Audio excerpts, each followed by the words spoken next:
Eh, Ahora, vayamos a Castillo.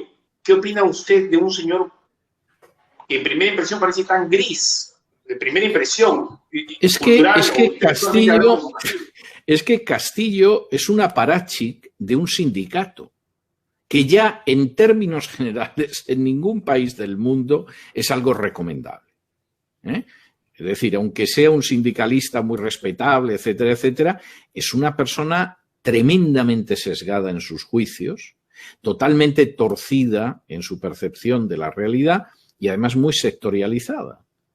Entonces, vamos a ver, yo comprendo a la gente que es escéptica porque un empresario sea candidato a la presidencia. Puedo entenderlo.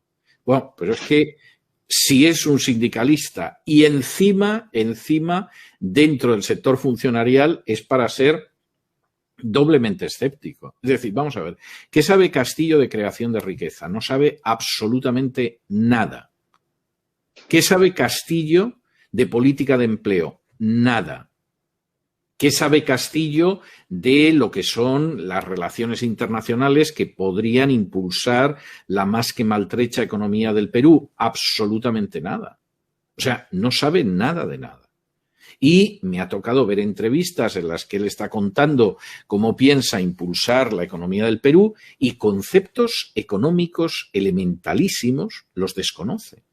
Es decir, Castillo es un personaje que salta a la política gracias a una huelga de un sector del funcionariado en el Perú. Pero uno mira su historial, vamos, no es que sea gris, es que es un personaje que no tiene ninguna formación. Yo no digo que no tenga su papel, es decir, pues seguramente gente como Castillo tiene que existir para hacer huelgas y hacer huelgas entre el funcionariado y todo lo demás, pero no tiene ni idea. Y, por ejemplo, una de las cuestiones que pueden ser tremendas es su idea de que él puede arreglar la economía del Perú subiendo el precio de las materias primas que tiene Perú. Y entonces vendemos mucho, pero ahora las cobramos más altas y entonces eso nos da un dinero que gastamos en una serie de programas sociales. Esto que a algunos les puede sonar medianamente verosímil, eso es un disparate de unas dimensiones tremendas. Primero, la economía de un país, tú no la puedes basar única y exclusivamente, ni siquiera mayoritariamente, en la venta de materias primas. Entre otras cosas, porque primero, el precio de las materias primas no lo fijas tú. Y segundo, porque aparte de que no lo fijas tú, eso coloca a tu país en una situación de enorme fragilidad frente a maniobras económicas extranjeras. Eso es lo mismo que hizo Hugo Chávez cuando más del 90% de las exportaciones de Venezuela no era lo que producía Venezuela en el terreno de la economía empresarial, sino que era el petróleo.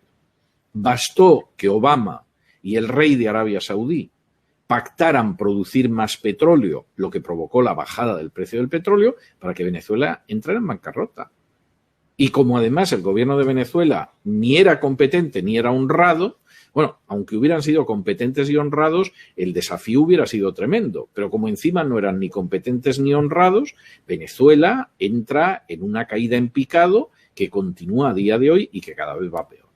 Entonces, ¿qué puede pasar en un Perú donde de pronto el presidente del Perú piense que la historia es que subimos el precio de las materias primas y con este dinero que nos da, pues hombre, nos dedicamos a mantener programas de carácter social, etcétera, etcétera? ¿Cómo puede terminar? Bueno, pues eso puede acabar como Venezuela, porque es exactamente la misma visión económica de Venezuela.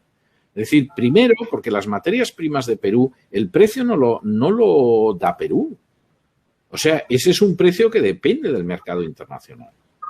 Y el presidente puede pensar que puede vender en el mercado internacional las materias primas al precio que quiere y que les va a doblar el precio, pero si las materias no están a ese precio, puede hacer lo que quiera. Es que se las va a comer. No las va a poder exportar. Y por otro lado, de nuevo, es una economía de la subvención y del subsidio. Es decir, esa riqueza nacional la vamos a emplear fundamentalmente en crear más puestos de funcionarios, en crear todavía más gente que viva del Estado, etcétera, etcétera.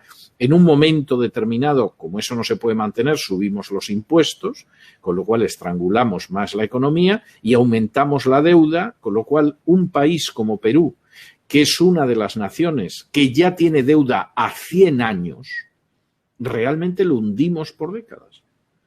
Es decir, todo esto es enormemente serio y es enormemente grave.